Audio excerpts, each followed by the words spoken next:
Hi everybody, it's Amy, and I have a little rant today on the natural wine movement and how it's ruined the wine business. Now, this is a dramatic statement, I know, and I'm not trying to be controversial or offend anyone. I have plenty of friends who make natural wine and plenty of other winemaking acquaintances who profess to make natural wine but don't actually make natural wine.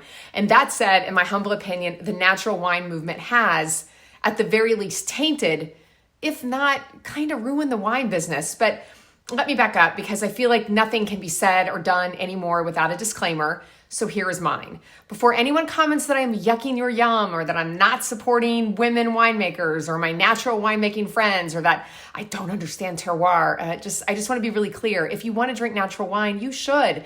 If you want to make natural wine, you should. If you don't want to hear what I have to say on this topic, there is a really simple solution. Do not watch this video. I am not an influential person in the wine business. My comments have absolutely no effect on the state of natural wine or anything else for that matter. Nobody, including myself really, cares what I have to say. Furthermore, the people who are fervent natural wine fans or producers criticize what I guess I'll call traditional or conventional wine practices all of the time. So I'm only here to offer a different point of view. And I'm doing this because I cannot tell you the pressure that my husband and I feel to fit into this natural wine box. All of the efforts that we make in the vineyards and in the winery, attempting to use, as few winemaking products as possible and to make clean, beautiful wines. Sometimes, it just eventually feels like it goes unnoticed by large segments of the wine drinking population, the gatekeepers in particular, unless we just profess to be natural. And it's frustrating to be focused on organic farming and also making wine that expresses our winemaking style, just two people, no other employees, and the growing conditions of our grapes, but still not be deemed natural enough, whatever that means. So I guess the best place to start is probably to provide a definition of natural wine. Now, I know some people say that natural wine is hard to define or that there is no agreed upon definition of natural wine, but I don't think that's correct. I really think that we all pretty much know what producers mean when they say they make natural wine. Natural wine is made from organically grown grapes and is made without the addition of any winemaking products. That includes the addition of yeast to start or finish a fermentation, and also lactic acid bacteria to start malolactic fermentation. This also includes products like enzymes and color enhancers, yeast nutrients, fining agents, and that's all I can think of right now.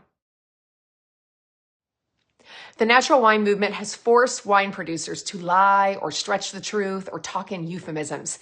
We now use buzzwords like minimal intervention and sustainable, both of which have very little meaning unless they are defined. First of all, sustainable in what way? Sustainable for the earth, sustainable for the wine producer, sustainable for the employees of the winery, agriculturally sustainable, financially sustainable. What are we even talking about when we use that word? And again, this is no shade to anyone. I use that word all the time, and I don't even know what it means half the time when I use it. There was a pretty famous winery here in Santa Barbara County that tells some people, that their wines are biodynamically farmed. They are not. There is another winery who tells people that their wines are dry farmed. Yeah, they are dry farmed unless they need to irrigate, which they only do when it's essential. Those are their words. Okay, well, that's not dry farming. Also, what does everyone think the rest of us are doing? Dumping huge quantities of water in our vineyards for fun? No, we don't have any water in Southern California. So everyone is attempting to use as little water as possible. My husband says, sheesh, when we talk about this. And then minimal intervention. We just need to stop with that. We also need to stop with the phrase, the wine is made in the vineyard. Just know. I know several producers, one in particular, who profess that the wine is made in the vineyard. And then you go to the winery and you look at the fermentation cards and, oh, I'm sorry, is that DAP addition that I see there? And are those some enzymes there? Yes, it is. Let me stay on my soapbox and say the wine is not made in the vineyard. It's made in the winery, which is why we're called winemakers. I know in Europe that they have this precious phrase wine grower, but honestly, I can't even with that. So what else can we say instead of the wine is made in the vineyard? What's a more honest retelling of this trope? A better phrase would be the way the grapes are grown can influence the quality and the style of the wine. But even that phrase, I hesitate to die on the hill for, because 2022 was some of the worst grapes Peter and I have ever harvested. It was bad all over the county. It was a really challenging season for grape growing. Some vineyards fared okay, but many vineyards produced grapes that were just loaded with mildew. And you know what? Peter and I still managed to make really good wines in 2022. So I would say that experienced winemakers can make lemonade out of lemons, and that should be the focus over additives. A shortcut. Do you believe in the people who make the wine? If you do, then buy their wine, damn it. Just support them. Buy their wine. Okay, and in that, let me provide another example. There is a popular wine brand owned by a celebrity who markets their wines as organic, no added sugar, low additive. The catchphrase is something like, no additives that you don't want. So the question becomes, well, what additives are you okay with? And what additives are you not okay with? In order to support this assertion, they also espouse transparency. For the record, these things are all fine, right? I have no beef with any of these ideas or even this brand. It's a fine brand. But I just want to, Seth Meyers style, take a closer look. Now, if you dig on their website, you will see that they have yeast nutrients listed as an ingredient. Again, I have no issue with this. We use yeast nutrients at our winery as well. But my question is, which yeast nutrients are they using? There are many different types of yeast nutrients. So saying that you use yeast nutrients, that's not an easy phrase to say, by the way, isn't transparent at all. And are we to assume that these are wanted additives, which are different than unwanted additives? And if you are not a winemaker, can you even know what you want or you don't want when it comes to additives or yeast nutrients? Can you even name a single yeast nutrient? Probably not, but I'm going to do a whole video about that so you don't have to worry. And this is frustrating because I get people who come into the tasting room all the time because of marketing like this and ask if our wines have additives. And when I politely, by the way, I'm not bitchy about it, I ask in return, what additives are you referring to? Those customers go completely blank. And I'm not trying to embarrass anyone. I'm simply trying to point out that they have been fed a line which has a beginning, but it has no middle and it has no end or any complexity to it at all. They have been fed two scary words, additives and chemicals, 3 words, sulfites, most of which people manage as sulfates. This is always a little inside joke to me, by the way. If someone walks into my winery and asks, do your wines have sulfates? I fervently, absolutely, they do not have sulfates. And then I spend 10 minutes trying to figure out if I should explain the difference to them, the customer, but what's the point? Okay.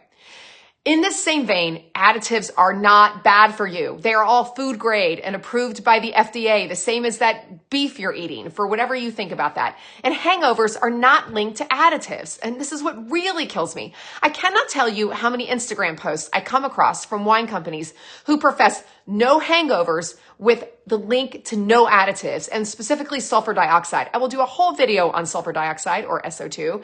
A lot of people shorten it to sulfur. Not exactly correct, but anyway, sulfur dioxide is not responsible for headaches, nor are yeast nutrients. But you know what is linked to hangovers and headaches and causes all sorts of health problems? Alcohol. Just read every article in the New York Times lately. Just saying. Now, I have all sorts of thoughts about alcohol and alcohol consumption that I will not share now.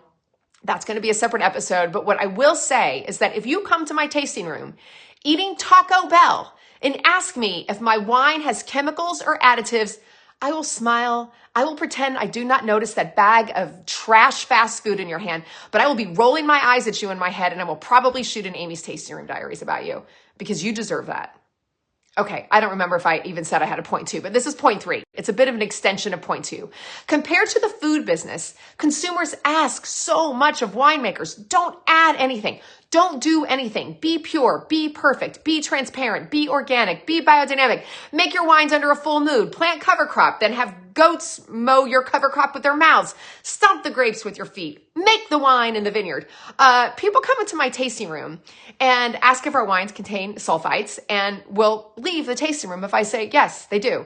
Now, when you walk into your favorite restaurant, are you asking where the cows grazed? Are you asking about antibiotic uses in the meat? Are you asking about organic farming for your vegetables and all the other stuff? And the answer may be yes for some of you. But my guess is the last time you ordered food from Postmates, the thought of, is this organic? What additives are in this food or meat never even crossed your mind. And more importantly, are you ever asking how the cow was raised or killed? Was it humane for your hamburger? Did the cow suffer? Does anybody care? Isn't that more important than the addition of enzymes to a wine ferment? I just saw an organic wine brand on Instagram promoting a smash burger and rosé night. These are beef burgers.